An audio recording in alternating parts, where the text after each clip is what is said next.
No really excitement now at all. You know, like it used to be. I mean, it used to be smashing. But we don't get anybody now. Well, it's not the same, is it? I don't think it's the same. Everything's altered.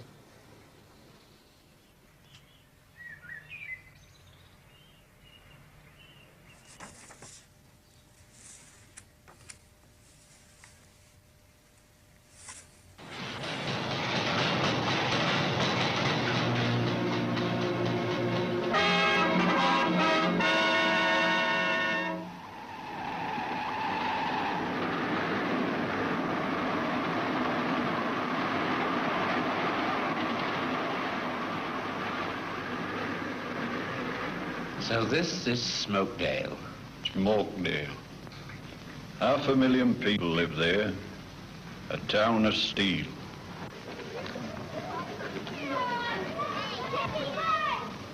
There. Look at that. That's wrong. What's wrong? The houses are fit to live in, aren't they? They're not condemned, are they? The kids look happy enough. Aye, but they shouldn't be here. Well, you can't say they aren't happy. But they shouldn't be here. Lads shouldn't have to play in a place like this. Kids shouldn't have to grow up in soot and muck. It isn't right. What can they hope for? What can they look forward to?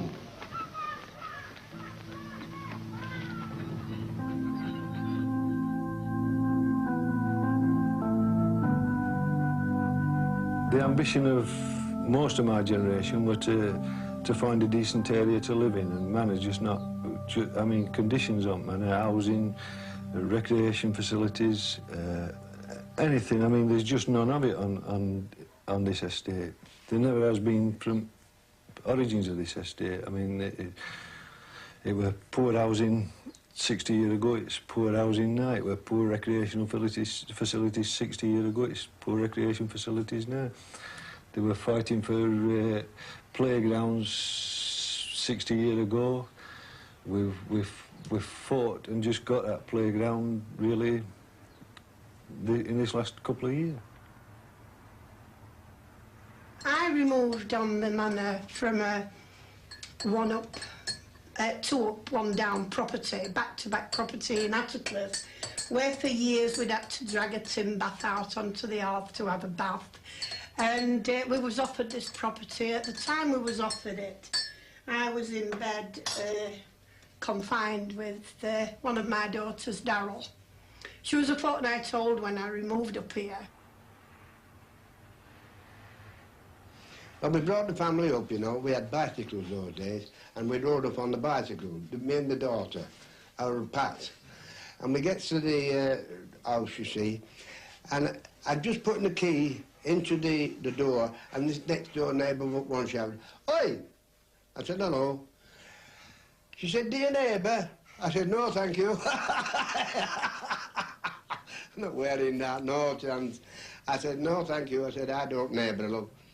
We moved up here on 31st of March 1930, and we came up on horse and dray, and we thought it was smashing, this house, because, I mean, it were a little back-to-back house we'd come from, and it's this, you know, ever so big, and I loved it, and I've liked it ever since round here.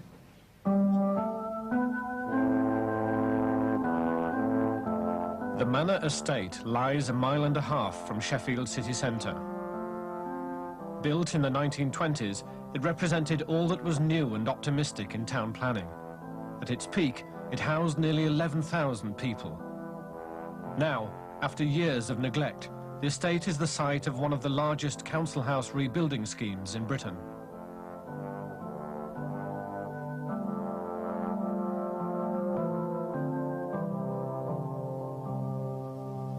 I don't make me like a palace. It was absolutely, it was teak eye. And it was just like a palace. And all the young ones, you know, they really enjoyed it. You know, with a garden, you know, beautiful garden, you know, plenty of room in the back. I'm looking at this bath and I thought, oh, smashing, I'm going to have a bath. We'd had a coal fire to get the water hot and that. And I ran the bath and I stepped in it and I laid in it. And then all of a sudden I thought, well, I better get washed. I can't lay here forever. And I found I couldn't move. I was stuck to a bloody white paint they'd painted it with. Well, it was great. Cornfields, and then there were a farm further over. And horses, we used to play with horses and run around fields with them. And there used to be a brook down there as well, and we used to go paddling down in brook.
It's a prison of poverty because it's sort of people just haven't got the money to be able to get out of this prison.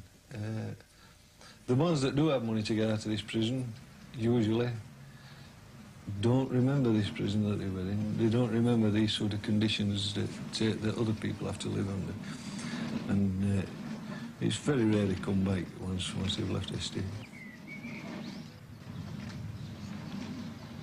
It's got a bad name from people who don't know about it. Like all these people at Old Manor down, they've got to live here to know what it's like. Yeah. It's just because houses look rough from outside, and that don't mean that people are rough inside. You travel Old Manor and you look at it, and I mean, let's be honest, it looks like Belfast, doesn't it? It does look rough, and no, straight through it. I mean, don't stop, just keep going. I mean, nobody ever thinks to stop and talk to anybody. We seem to have been having people brought onto the estate with poverty, with problems and that, until the old place is like a ghetto. But underneath all that, they are very genuine people. It's a predominantly working class area. It's predominantly full of problems and a lot of poverty.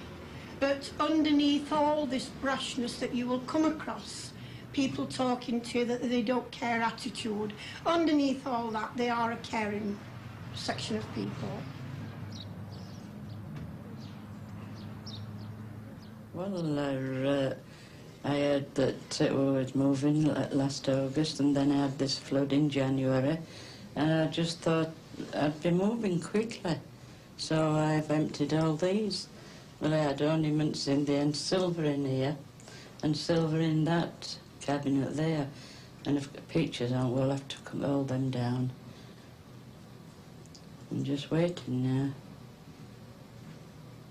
And I haven't heard nothing since. It's bad in here. There's not many of us left, there's only about 3, and I don't think they've heard anything either. Up to now they haven't. Well, it is a bit scary, especially at night, Because, I mean, you never know, do you? And you're on your own. But it's not very nice, is it? Oh, I always keep that jet on, yeah. It's never off. I have to. I don't leave it on all night, like, but I leave it on during day. Because it's that cold and drafty. Well, I've only gas fire, and if it's too cold to sleep out, settee. I have done that when bad weather were on. Because it's too cold, there's no heating whatsoever upstairs.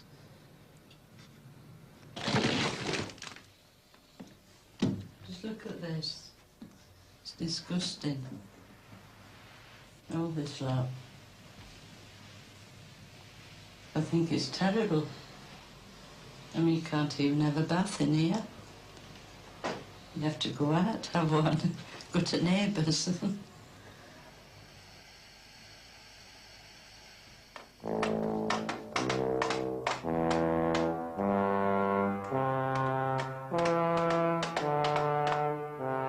By the time the new building scheme is finished, 1,682 old houses will have been demolished and 500 new ones built.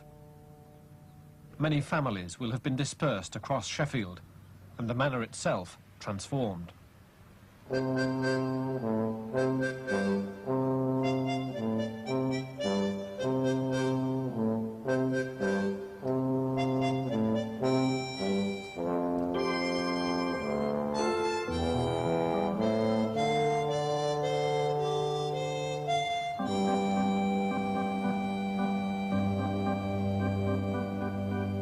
Don't move until you get what you want. No. That's the important part Yes, of it.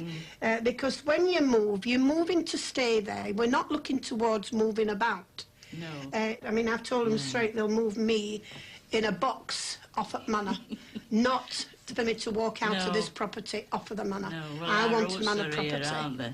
Well, that's it. We've been, I think we've grown old together, more or less. Yes. As kids have been brought up on this estate. And it's a terrible wrench when you're told you've got to leave. Yes, it is. Even though some of the properties, I mean, they are unfit to live in.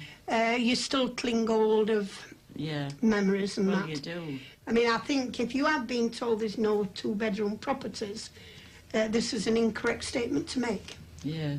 They are actually saying to you, it's not worth you while waiting because there are no two beds. We know they are. We sit and watch them plan it out and we I ask mean, these we questions. are given the plans of all the properties they're going to build. We actually participate. I mean, not enough people on the manor do participate. I mean, half a dozen people shouldn't be saying to this council and the workers there, well, that's all right for us. Shouldn't be like that. No. It should be more people participating. Yes. But getting more people to come in and say what they feel about things is a different situation, because a lot of people stand in awe of these people that they're authority and that they know what they're doing even if you don't. But don't believe that, love, because you know what you're bloody doing and they don't half the time.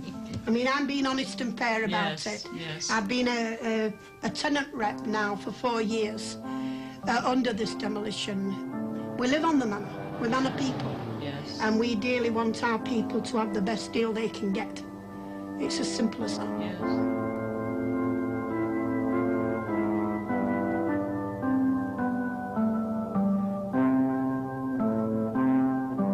It's a pity, really. You know, it's always been a close community, and you know, it's just lost. It's just lost now, gone. Mick was saying it, you know, it has changed because things has been flattened. But that was only because it stayed at houses. I mean, it would be ideal if they could fetch all them families back and let the community be once again manor.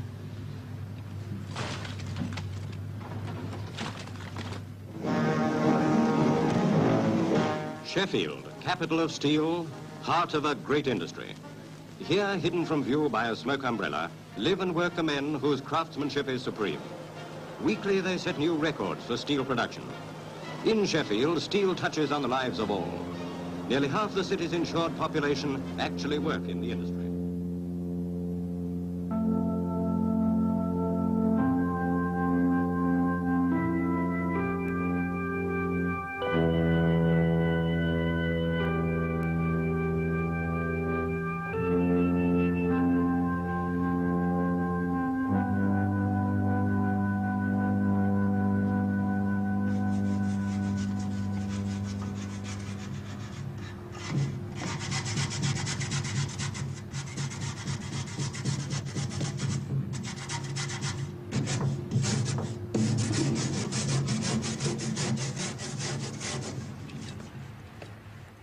She raised a tiny gloved hand to one of the golden ringlets that hung around her ears and toyed with it carelessly. Moved her head slightly to the thick, smooth hair that fell in a cascade down the centre of her back and touched it gingerly. She lowered the magazine and stared deliberately at the dagger of view.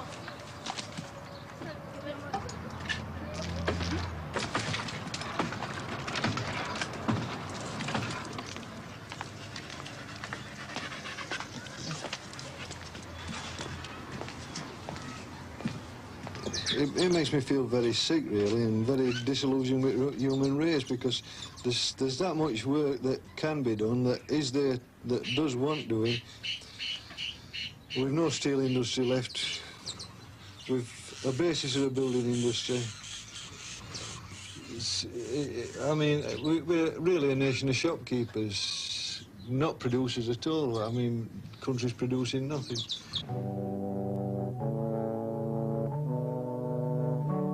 Sheffield City Council estimate that 35% of Manor's working population is unemployed. I just get a job here and a job there, and I kept on travelling, you know. I worked building trades, in the mills, cotton mills, the woolen mills, anything at all, scrapyard jobs, anywhere at all. I used to be strong there, you know. Yeah, real good, you know. And wherever I went, I always appreciated it, because I was a grafter, and I knew how to do it. Because we were taught that way, and when you're taught that way, naturally you know for a fact, when times were rough those days, you'd never get a job unless you were willing to have a bash. So I did, I just had a bash, and that was it. And take it out the bloody lot. I thought, well, this is it. You might as well get your head down into it and enjoy it. I always remember him coming home with a bloody Parker pen and pencil for 34 years, labour at Firth Rounds, and he thought he'd got the world. He really thought they'd given him something, and I was so angry because he was so bloody pathetically grateful. A good man like that actually grovelling because they'd give him a pen and pencil for 34 years of his life. My husband died in absolute poverty. Because I was on strike, as far as anybody was concerned in authority, they helped him on his way at the finishing up by visiting here and asking whether he was slinging the leg at that time, they used to term it.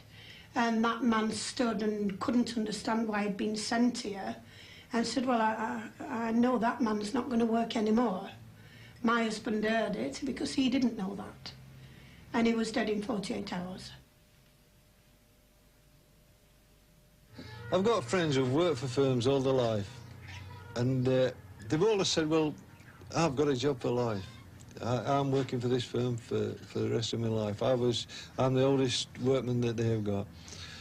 And then 6 months later, they're redundant, or shortly after. I mean, I've got a friend now that used to keep birds, and he went through that whole thing. He had to get rid of his birds because he couldn't afford to keep them at all. I mean, they weren't supporting themselves. But now he's really a forlorn bloke. He spends all his time watching television, no matter what, whether he's sat in front of television. And really, he's really gloomy. I'm going for a test on Thursday. And then if I pass the test, I go on for an interview for an apprentice electrician. Basically, I just want to get a job, a good job, so I can carry on. I weren't looking forward to leaving school because I know what it was going to be like with jobs and everything. Most of my friends had already gone by the time they'd left school, but I hadn't. I was just dreading it more than all. Dreading leaving.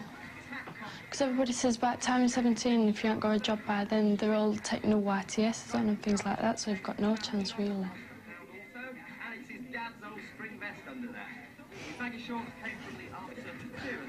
The number of young people that I see and I talk to who really spend all the time looking for work, and can't find any work and really want to learn skills. They really want to learn them. I mean, they're desperate to learn skills, and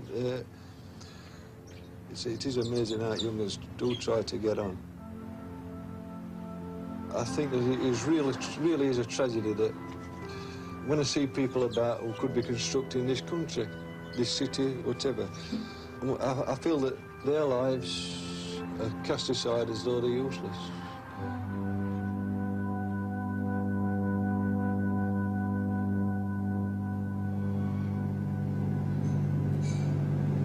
I got made redundant from Edgar Allan, same as Terry. There were a few months in between, weren't there? Yeah. But as soon as he got made redundant, like, he come straight into it.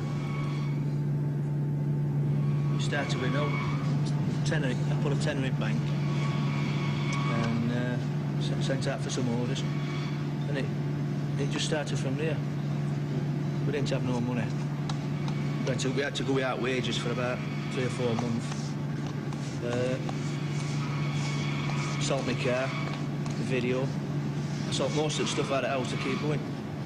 We've got them coming back now, like, but it took 2 years to get it together.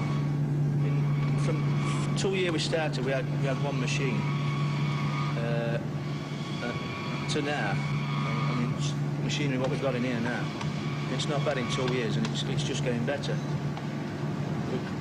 I think we're at right tracks.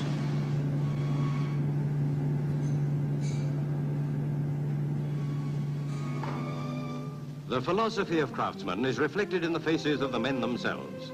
They're proud and jealous of a skill handed down to them through centuries. For example, there are men like Walter Barnes and Austin Bradwell. Bradwell, Sheffield-born, has been a silver chaser for 60 years. His skillful hands have fashioned many a priceless silver design. It is in the skill of these men that the real wealth of a nation rests. And skill ultimately rests on pride in the job, which is the secret of success. It's every man for himself. It's got to be, especially when you've got a family. I mean, no one's going to come up to you, regardless, don't care which estate you're on and how many, you know, repressed or depressed areas you go to. No one's going to go up to a single person and say, well, here, son, here's a £5, go and get your missus some bag of spuds or something again this week. You've got to go out and you're foraging, and you're searching, you're scavenging, all the time you're on the ball, you're watching, you're listening, you're looking at what's going on, you're aware, you're tuned up to everything that's going on. You want to be in there first to get your little bit. If you don't, you're lost. I mean, people are that quick.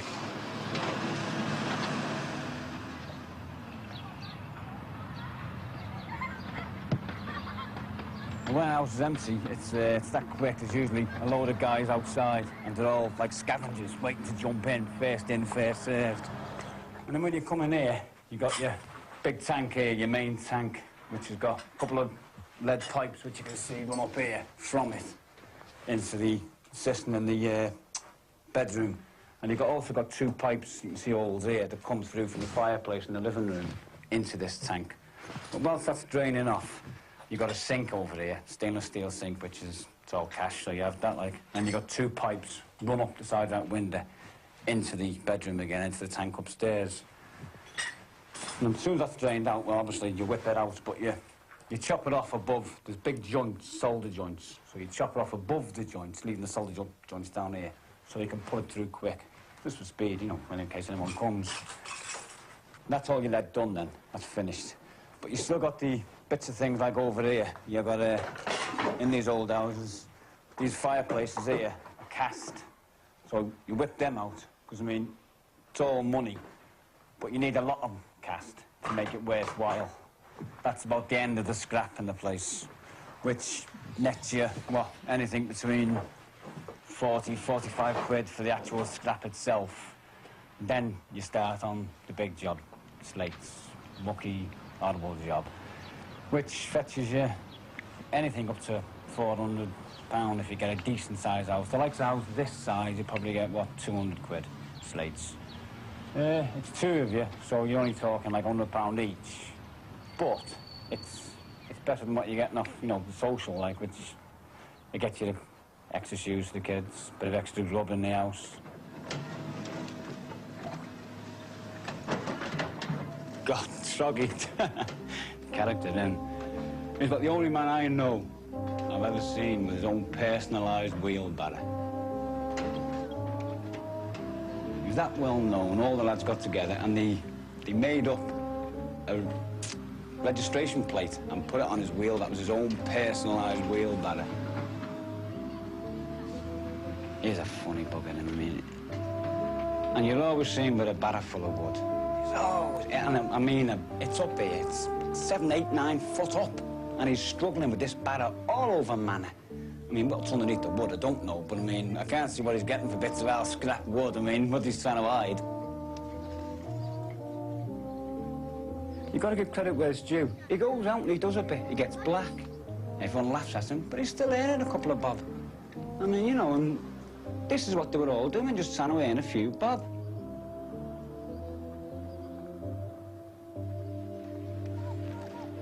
Well, Mrs. Thatcher, she should be proud of me, because, I mean, I'm waiting for myself, I'm an enterprising fella. But I'm enterprising, I'm feeding my kids, and I'm buying them clothes, school uniforms, things like that. But I'm breaking the law. I mean, you know, which is the annoying part about it. And all I'm doing is trying to make me decent living for myself.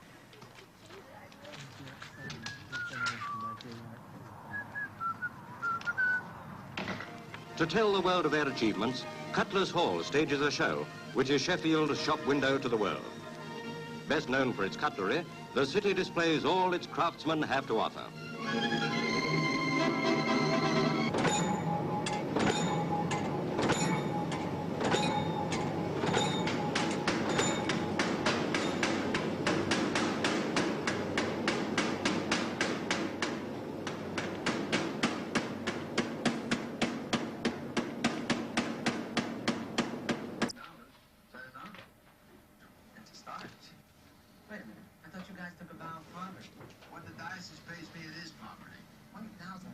It's physically harder, I suppose, driving a lorry, but mentally, you know, you feel more tired at the end of the day when you've been writing all day than you do when you've been driving a lorry. Bird Fancier, a television film by Mal Middleton. 1. Credit sequence. Opening a large pair of hands, holding a pigeon and stroking it gently, almost lovingly. Cut to a steelworks scene, men and molten metal. Cut to a pigeon transporter, day. Suddenly the men pull the levers in unison. The baskets open together and pigeons are released. There is a huge flurry of pigeons as they trap.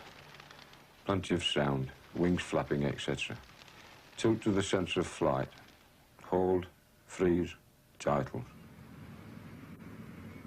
I was made redundant for the second time in November '81.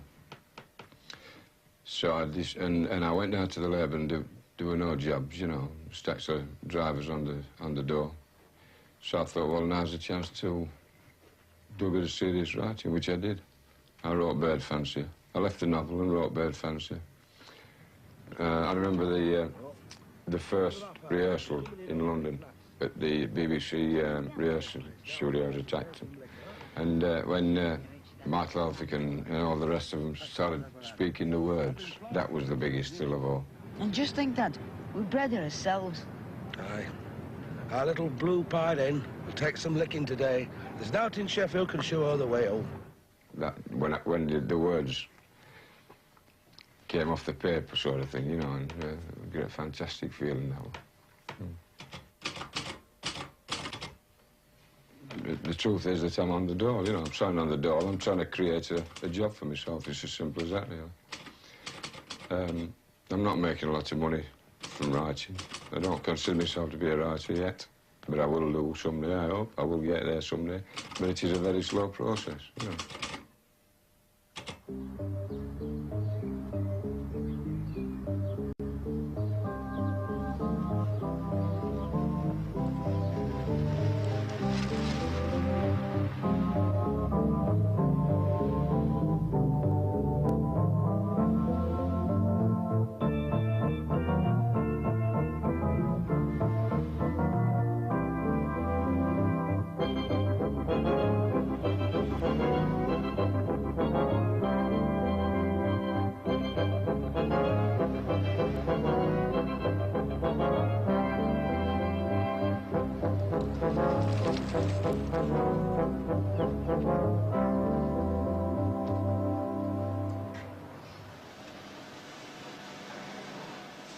I've got a job now. It's only a low-paid job, which it pays on an average. I pick up as a rule £80, £81 a week. That's with a bonus, a small bonus. And I always said I'd never get out of bed for that sort of cash. But I mean, you know, it's better than sitting around the house. You get a bit of your self-respect back.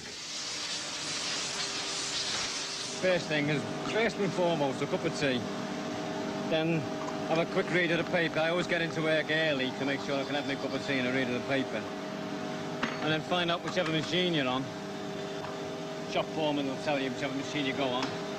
And you go on and you just go like hell. Sign in a few bob bonus. On a good day, with the machine going okay all day, I reckon I could earn an hour and a half bonus, something like that, an hour and a half, 2 hours at the most a day, which works out £3.50, £4 a week. It's not physically demanding, not even mentally demanding. I mean, you could train a monkey to do this in a bloody hour, and, you know, it's nothing to it, really. But the point is, it's a job, which, you know, says it all, really, in the end. That's what it comes down to, it's work. When I took over the shop steward, the manager said to me that he was a bit disappointed that the workforce felt he had to join a union. But as I said to him, in this day and age, with someone unemployed, I mean, it's just another string to the bow for job security, as much as anything. There's nothing makes me feel better now than if me and my missus go to like a working men's club, or even just out to the shops, and someone says to me, "All right, Scouse, how's it going to your work?" And, you know, for me to be able to turn out and say, "Yeah, I'm magic, job's great, I'm working. I'm not scrounging, you know, I'm going out and I'm working." Pride, you know, it counts for a hell of a lot. N. No, E.T. N. Technology's really don't have to spell. B. Beatles, when Mick wasn't working, I lost that spirit. You get depressed. You think, well, why bother? It's a waste of time. And if you don't make a shove and get out there, then you'll just sit back, keep thinking, it's a waste of time. And that's what most of the people do.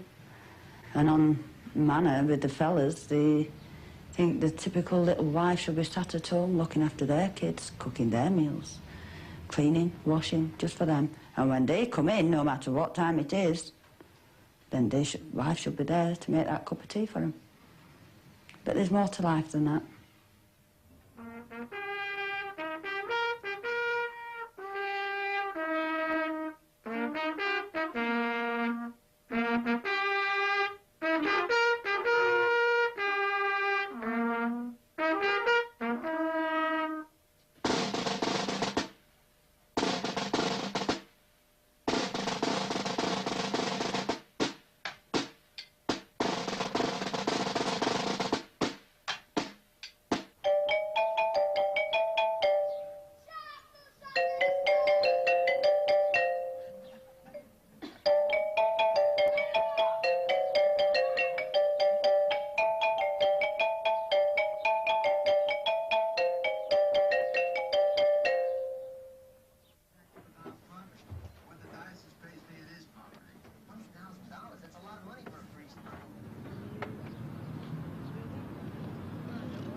Just a minute.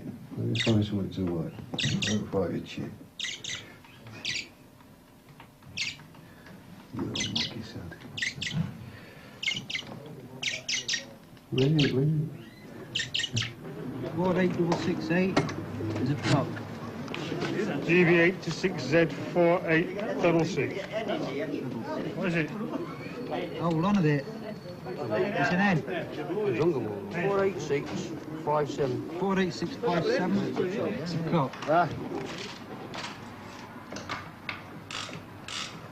Well, what I have to do, I have to set all clocks for all members of our club, and I have to set them to a master timer. All clocks is all pulled off together, so they all set at a certain time and all running for a certain amount of distance, so there's no variation between clocks.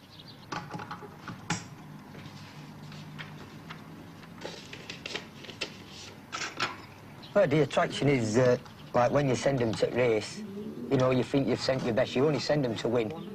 Everybody else on Saturday afternoon's your enemy, because everybody wants to beat everybody else. And then as soon as race is over, you're best of friends again. But they'll object to you, they'll do anything. If they think that they've rightly won you, they think they've got one place above you, they'll object to you, even if it's your best mate.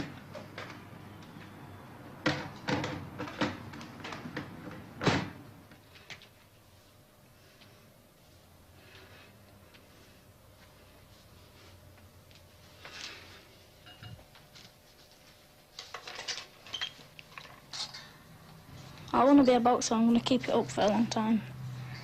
But I don't know, if when I get older, I'll just make my mind up then. And I'll try my best.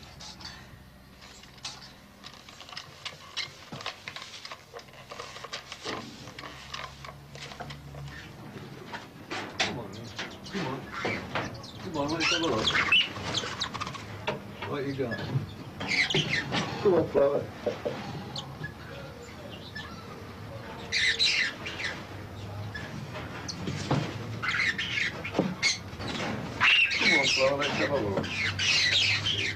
There's no one thing, there's millions of things.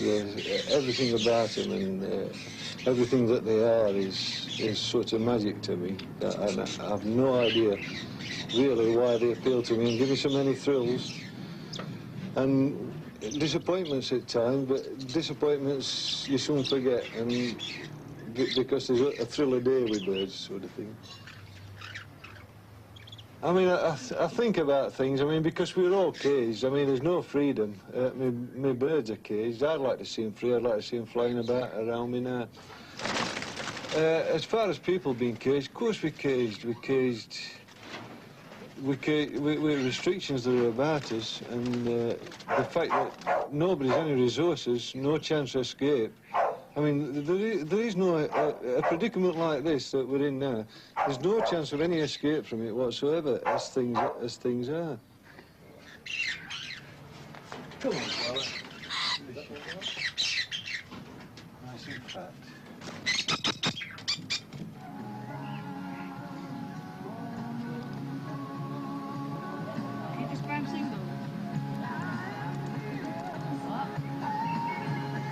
Yeah, bird watch and like watch fish, watch all wildlife around me. I do all things like that. I first went when I was about 8 months old with my dad, and I've been interested all the time, watching them swim up water, all kinds of fish, just like birds. My ambition is working on a farm, doing farmland, planting, watching birds, cleaning chickens out, collecting eggs, sheep and cows and all that, cleaning all them out. That's what I want to do and get my own farm and end.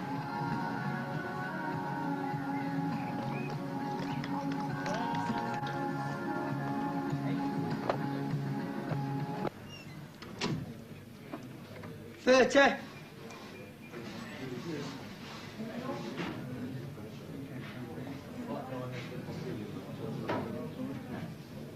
20.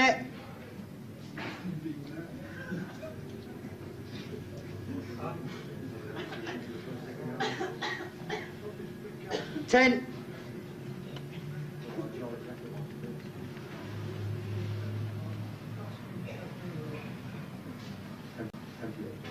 Go. They always say that if you're married, your wife's got to be a pigeon flyer more or less herself. She's got to understand. And if they don't understand, a lot of marriages are doomed to fail by it. Because you're never at home, you're always on garden all the time. Because there's times when you could be doing things at home with your wife and kids, but you've got to see to pigeons. Because they've got to be seen to in like a certain rota, certain times at day. And you never get a chance for holidays because holiday season's always in pigeon racing season. So you can never take them on holidays. So they get a bit upset about it.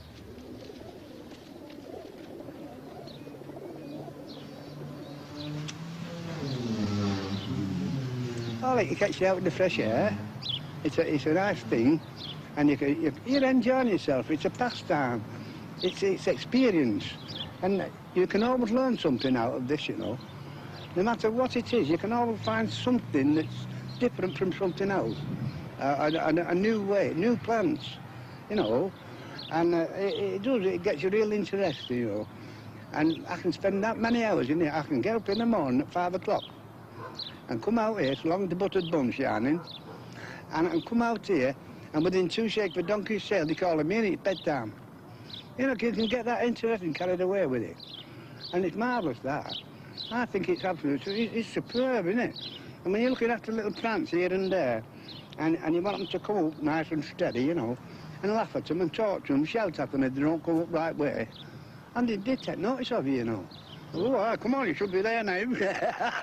And if they don't, you know, I'll go around and rattle them up a bit, and, you know, they come up a lot better for them. You know, unless you're smacking a baby's bum, you go around and just try them, come on, it's about time you come up there. And, you know, they take notice of it. And they come up a lot better for it. Oh, I'm very interested, you know, all this.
Come on, then. I like Saturday afternoons from round about 2 o'clock when you're waiting for them. You can't explain it. You know, the feeling inside, just waiting for them, and especially if you get one, what comes. You're still a bag of nerves when one comes. You know, trying to get it into the clock as quick as you can, just to beat everybody else. Got one here, Bert, if you'll drop. Come on, then. Come on, then.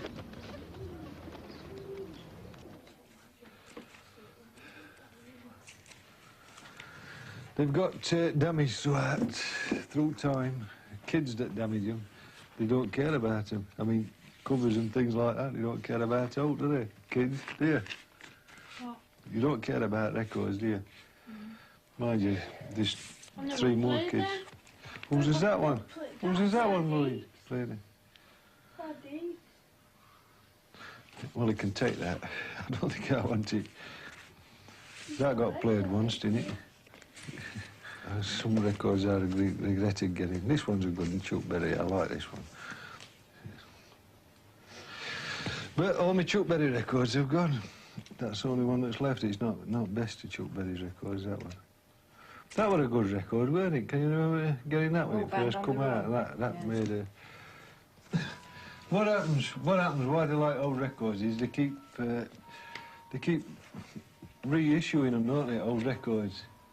And they hear an old record and telly, and I say, well, we've got that down there. And then they go through them all and have a fad of going through old records to find the one that they've just reissued. And they find that some of old music were good. well, they find that some old music were the best music.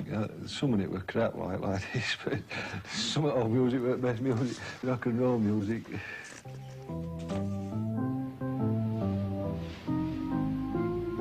I go out regular on every 2 or 3 weeks on a Saturday night with my mother-in-law and a couple of friends. Usually go to the same place, down to the Springwood, but always with my mother-in-law. Nothing ever stops the fellas from doing anything, do they? And it's a different thing altogether for a woman to go out. When a woman goes out, she's got to think who she's talking to, who she's with.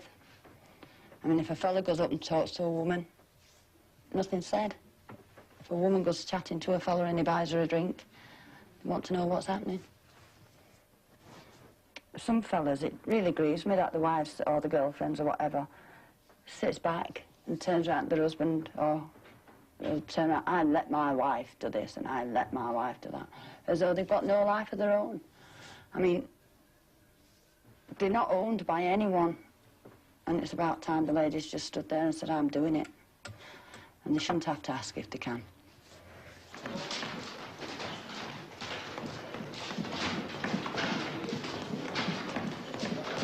Come on, watch the feet. Keep the feet movement correct. Tuck in tight, chin on chest. Jab and dip, right hand to the body. Keep working. Come in close now, work to the body. Short punches, short to ass. Come on, let's try to smash it. I watch boxing on telly on Saturdays and that on. So all Rocky films and I just thought it was good, so I just took it up like. But the thing is, he always wins though. That was the last film he made, that Rocky 4. Come to body and think elbows in. Block him to body. Come on, try and straight. Come on, Matthew. Come on, push back, fast off that close rope, move back. Work inside, work inside. Nice, 3 short punches. 2.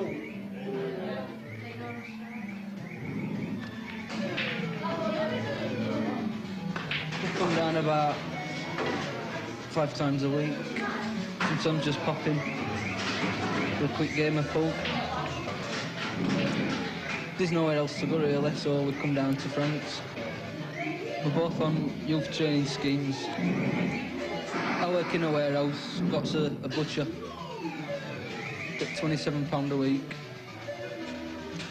Pays board, buy some clothes and spend rest down here. Silver Blend or Nightlife, do you copy? 1919, Silver Blend. Do you copy? Do you copy? Roger. Do you know who it is? Roger, got your angel eyes. Yeah, how are you, Sue? Fine, how are you? Not too bad, my love. How's Mum and Dad? Very well, thank you. I don't think you'll get Pete. Whether it's that and that, I think his area's come down. Ah, Roger, so... what, is it with wind or what? Roger. Through CB, we've met some beautiful breakers. We go to a CB club.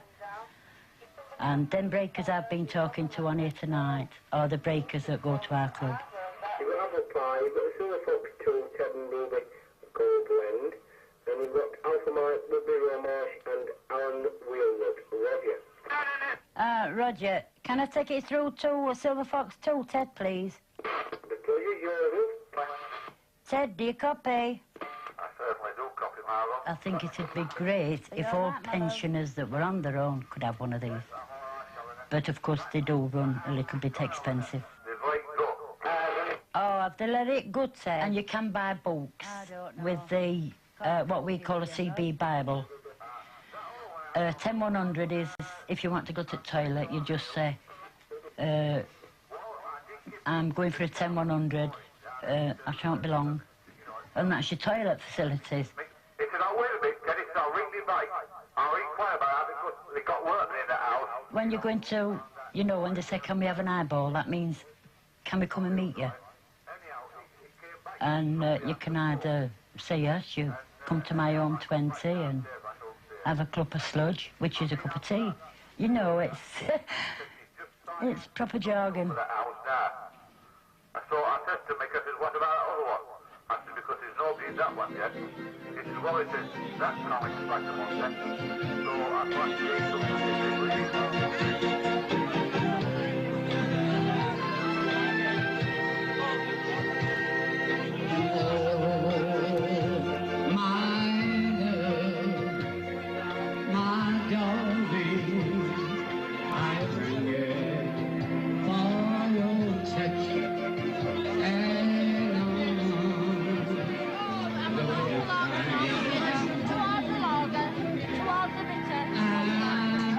dressed up on a Saturday night. You see, during the day, most people, like myself, don't bother getting dressed up because, well, if you dress up all the time when you go out, you don't feel dressed up.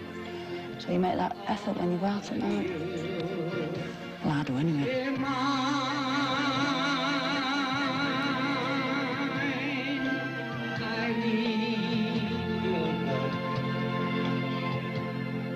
If we're going down to Springwood, we usually go in there, have a couple of drinks. They have an organist on Saturday night. So we sit and have a sing-song with my mother-in-law, the old songs. Sometimes if the younger ones get up and sing, we might even get up and have a dance. Get slightly inebriated, but not too much. Do you want a light? Oh, is that it? Our favourite singer's on. Get ready.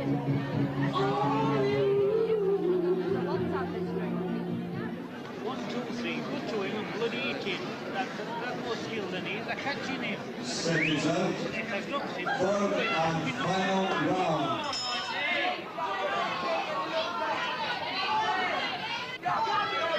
Go on, my lad. Big kick. Get up, big kick. Don't rush it, big kick. Big kick.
Manor is everything I want. I mean, I don't want to move away, as I said, but that doesn't mean I don't want to get any progress anywhere.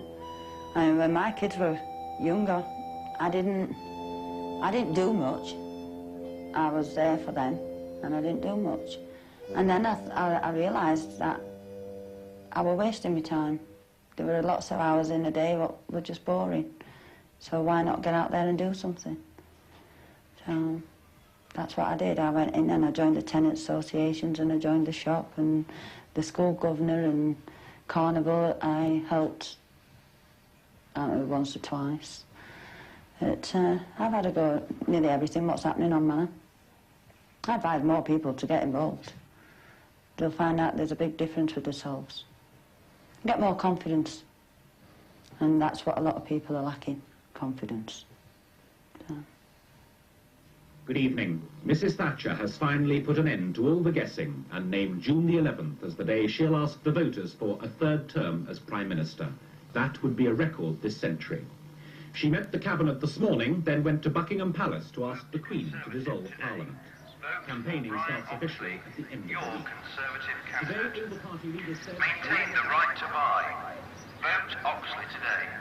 Vote Conservative for Sheffield Central. Inflation is down, taxes are down, unemployment is down. Vote Conservative. It's great to be great again.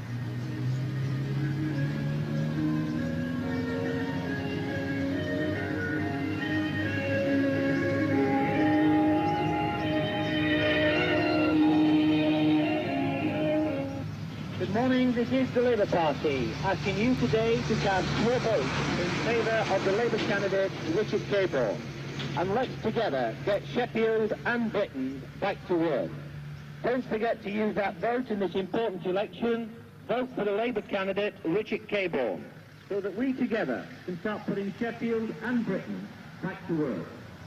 I think that people have listened to the ideas of dreams in the past, and they've sort of hoped that them dreams would come true. My own feeling is that people feel mistrust because the trust in people to deliver on the promises has been sort of betrayed in the past. No promises have been delivered to people at this estate, none whatsoever.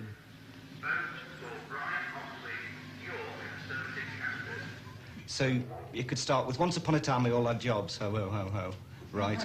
And because we had... It was like a fairy tale. It was like this is a fairy tale. Once upon a time we all had jobs. And we were earning.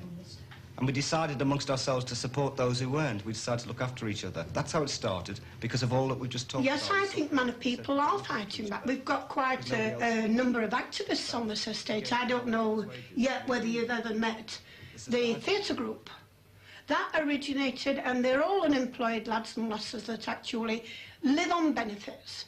And they have actually got a theatre group together to get it over to people in the way they know that the people on the manor and other estates like it would understand what they're on about. Not intellectual jargon of a leaflet coming through your door, and that they actually spell it out and bring some humour into the situation, because without humour, at times you would be under. Talking about £700. Don't worry about the cost. If Margaret Thatcher's Dennis was to die tomorrow morning, she wouldn't worry about how much it cost to bury him, would she? No, she wouldn't. No. Your husband's worked all these years. It's about time we paid him back now. Well, there's one thing, love. At least I'll be able to bury him with dignity. Excuse me, what are you doing in here? Come on, let's have you out. John Goodyear, he came to one of our meetings, and he were listening, and this, that, and the other. And then all of a sudden he stood up and says, well, has anybody ever been interested in doing theatre? So we all looked at him as much as saying, Shakespeare? You know, we can't do Shakespeare sort of thing. So he says, no, he says, theatre's a good way of getting over to people, you know, any protests or anything like that, or anything you want them to know.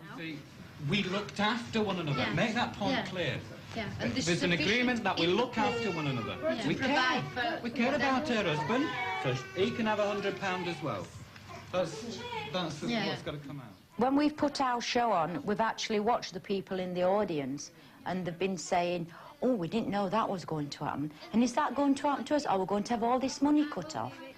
And to me, the theatre group is a way we can get points over to people, whether it's political or whether it's just comedy or whatever it is. But at the same time, it's a relaxation for me. And I think if you work on this estate and you're doing voluntary work or even paid work, you've got to have some relaxation time.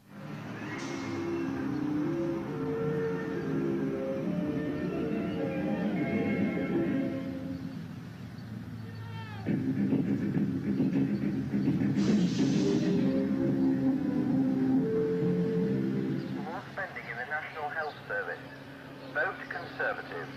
Support Brian Oxley, your Conservative candidate. Under the Conservatives, you have the right to buy. Strikes are lower, unemployment is lower, taxes are lower. Vote Conservative.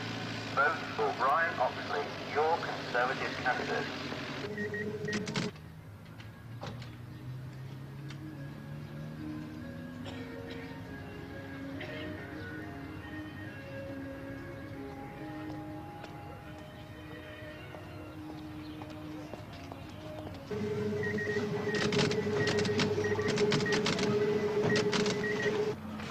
30, 40, 60, 70, 80, 90, 100, 10, 20.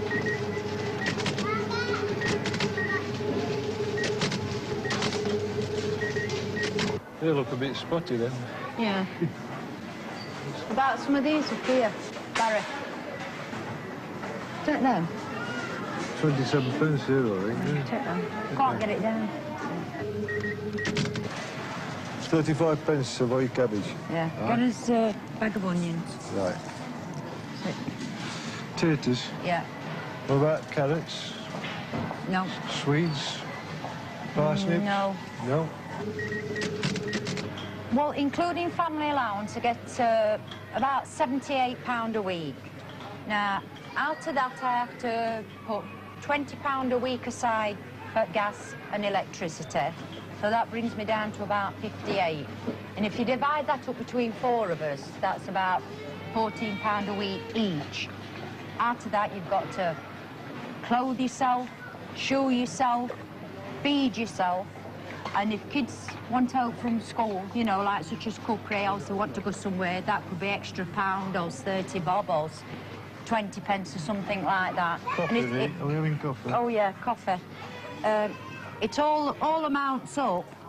So, I mean, by the time you've done, £14 a week isn't enough for anybody to live on. Tea?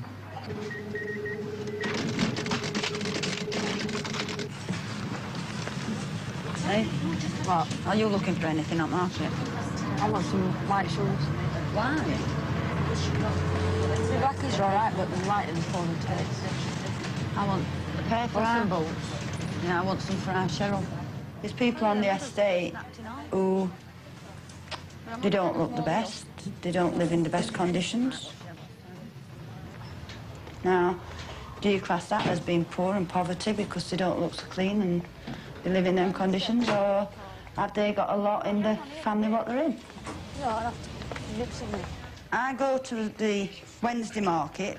I mean, everyone calls it unemployed market. I don't know how it first got its name, I'm sure. Probably because it's second-hand clothing. What's a 10? Real Keller? Yeah. I go down for shoes for my oldest girl. So, yeah, I go for the bargains in the shoes. Will she wear yellow? I should imagine you should wear any colour as long as it's shoes. Can I take these down, love? $4.99. You going to try that or not? Not know why. I don't think what she wants. Ooh. What do you think? Yourself? Yeah. If you should wear them? No, I don't either. Yeah. You're not pointed enough, are they? How did these come back up here now? I feel sorry that when you're on unemployment, you afford nothing. You live hand to mouth. It's shocking to be there. You can't afford anything. If you, as much as £1 or £2 a week HB payments, it counts. Ideally, for you to be on unemployment or supplementary, whichever you call it, you can't have anything to be paid out in a week. You've got to exist, and that's all that people do, they exist. Over 60% of Manor people live on or below the official poverty line. 75% of householders have no car, and only 1% of people own their own homes. It's always been the dream and the ambition of the Conservative Party that what used to be the luxuries of the few should become the daily experience, indeed the necessities of the many. It's happening with homes, it's happening with shares, and it's happening with savings. And the result has been a greater prosperity.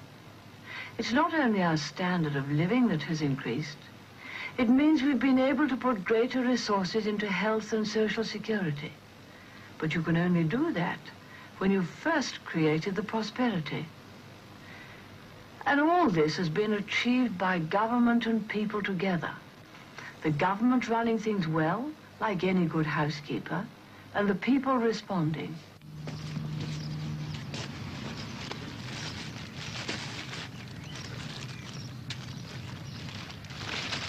I go out with the dog for a walk in the mornings for half an hour.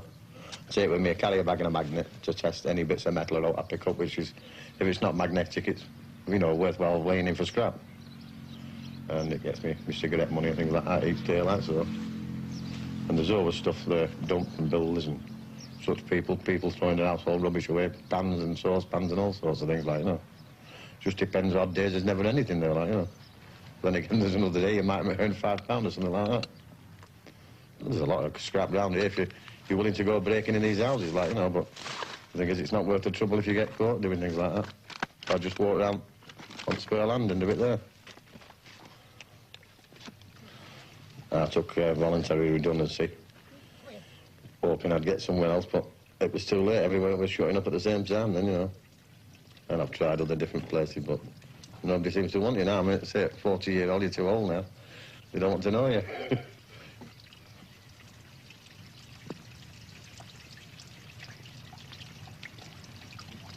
You might say to me, well, why do they get into a condition like this? Why do they accept and just let things go around them? I can tell you why. Because they're so bloody well pushed down there that they can't lift themselves up anymore. They're so desolate. There's no hope. They're living in houses that's falling down around them.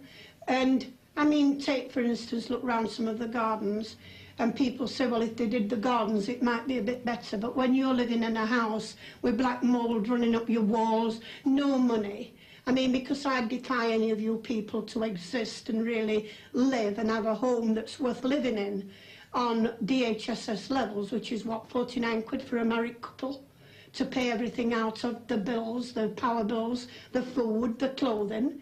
You tell me that you're not going to get down there and have no hope whatsoever. I mean, I've had grown men, 6 foot tall, sit and cry, and I've cried with them, and I'm not ashamed to cry with these people, because when they said to me, I can't carry on anymore, I know exactly what they're bloody saying, because I've had this sort of experience. Those trousers? Those trousers. Is there any coats and trousers? Idleness. Squalor. Disease. Want. Leave them on there. 5 evils. What's that? It doesn't only affect the manor, this play. It's a play that affects everybody nationwide. And anybody who's willing to book us to come and put this show on, we're quite willing to go up and do it. I mean, we don't charge anything. We're all unemployed, and we do actually know what we're talking about. Because the things what Norman Fowler's coming with and what Margaret Thatcher intends to do, especially if she gets in government again next time, the unemployed's going to have nowhere to go. So as far as I'm concerned, the next step is either to go out thieving to keep their head above water, or to go 6 foot under. That's what I mean.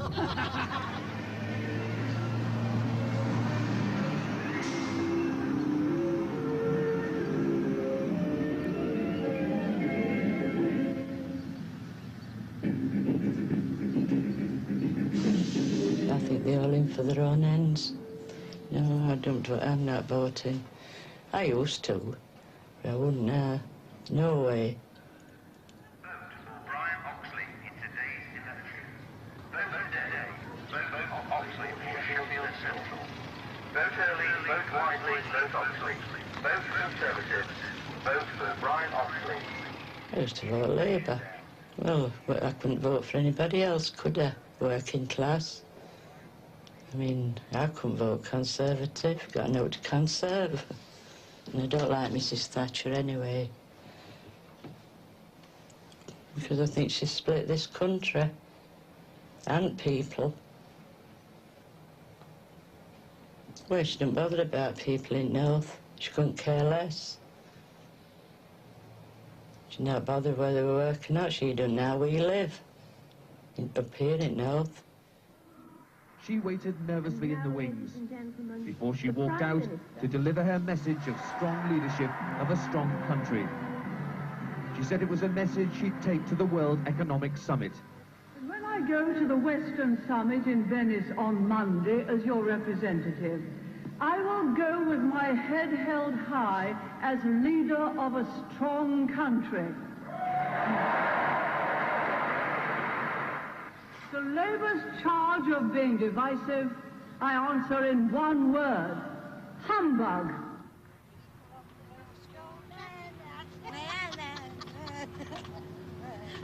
come on the boat goes Sing Alouetta. Alouetta, Shanty Alouetta. Alouetta, Shanty Alouetta. Oh, she did a fuzzy, yeah. You know, come on, sing it with the accent, see? Hey! Oh, no, what, you're an out.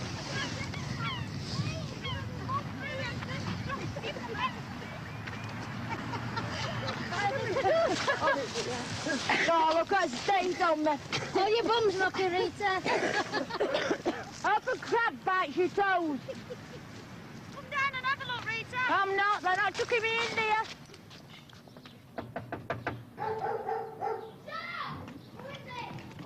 Campus on behalf of the Labour Party. Right. Will you be supporting us on June 11th? Yeah. You stick us one of them in window, love. Right. Hello, my love, I'm sorry to disturb you. My name's Brian Oxley, I'm the Conservative candidate. Not red, Dale. All right, don't worry. Can I rely on your support on polling day? Yeah, that's nice to hear. I'll leave you that to read. Thank you. Thanks, bye-bye, love. Bye-bye.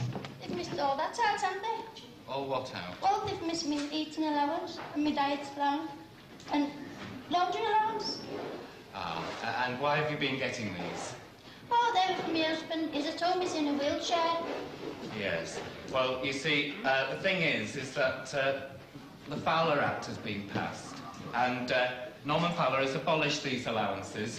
They don't exist anymore. Yeah, but they do exist because he's at home. Yes, well, you might want them, but you can't have them because they're not there, they don't exist. They've been abolished by the Act, you see. So you're getting your basic pension and an invalidity premium for your husband. Oh, that can't be right. It is right. An Act has been passed. Norman Fowler's passed an Act. He says you can do without that, and you've got to live on this now. That's what you're entitled to, so like it or lump it.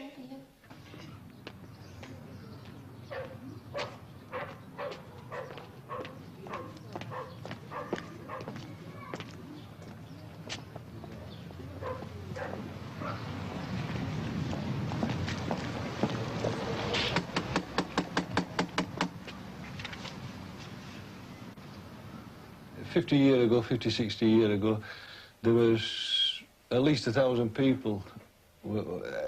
Everybody that come onto estate got a door knocked on, and were sort of enrolled into the Labour Party. But these people then had the faith in Labour Party. They had the faith in what Labour Party were going to do for them.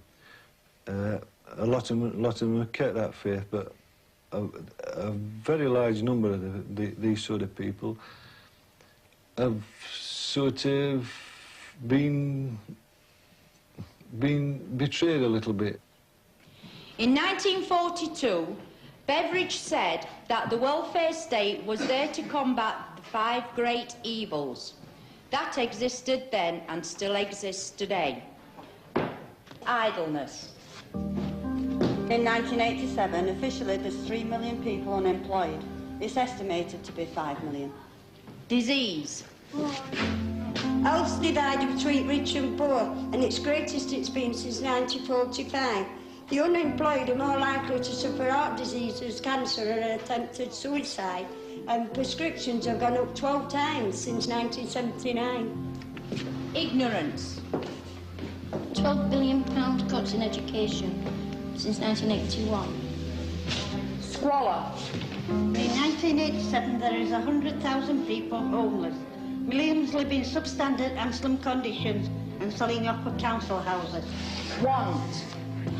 In 1987, in Thatcher's Britain, there are 18 million people living under the official poverty line. A lot of people would like to help themselves but don't know how, number one. A lot of people would help themselves if they could. But they've been on benefits for so long and been pushed from pillar to post that they are down there now and can't see any hope and just sit there and let the things corrode round them. The thing today is that people are isolated. Care about one another. Don't worry about absolutely number one anymore. It's not on. You must care at what's behind you, side of you, and take part in their problems if they need it, or show them a way around it.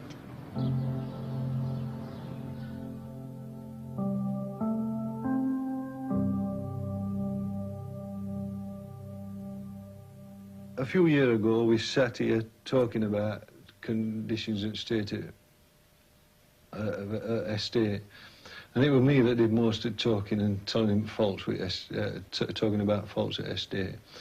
And he said, well, there's something you can do about it. And I said, there's nothing I can do about it. There's nothing at all that we can do about it. And he said, well, there is something you can do about it. Try. And I think that if everybody threw the past experiences to one side, if we came out in big enough numbers, then we would get something done.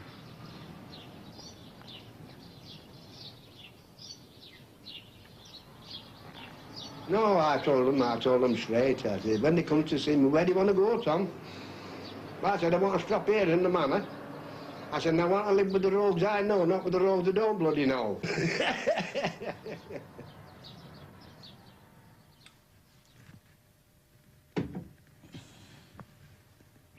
It hasn't upset me or anything like that, leaving. Not really. I thought it would have done, but it hasn't. Because I just felt as though I wanted to get away. And I'm glad I have. And I like it here. Aye, these flats are better than houses that were here. We've got to rebuild all our big towns. All our big towns, like this. Yes, you've got plans for your town, all right. But who's going to see that they don't stay just plans?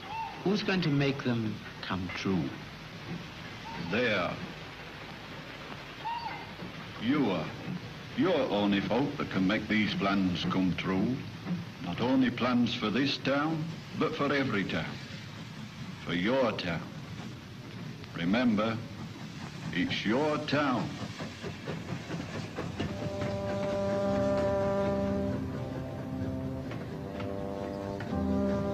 Margaret Hilda Thatcher. 1:30 in the morning, and Mrs. Thatcher is returned once again as MP for Finchley. It was a tumultuous welcome for a tumultuous political triumph. We have a great deal of work to do, so no one must slack.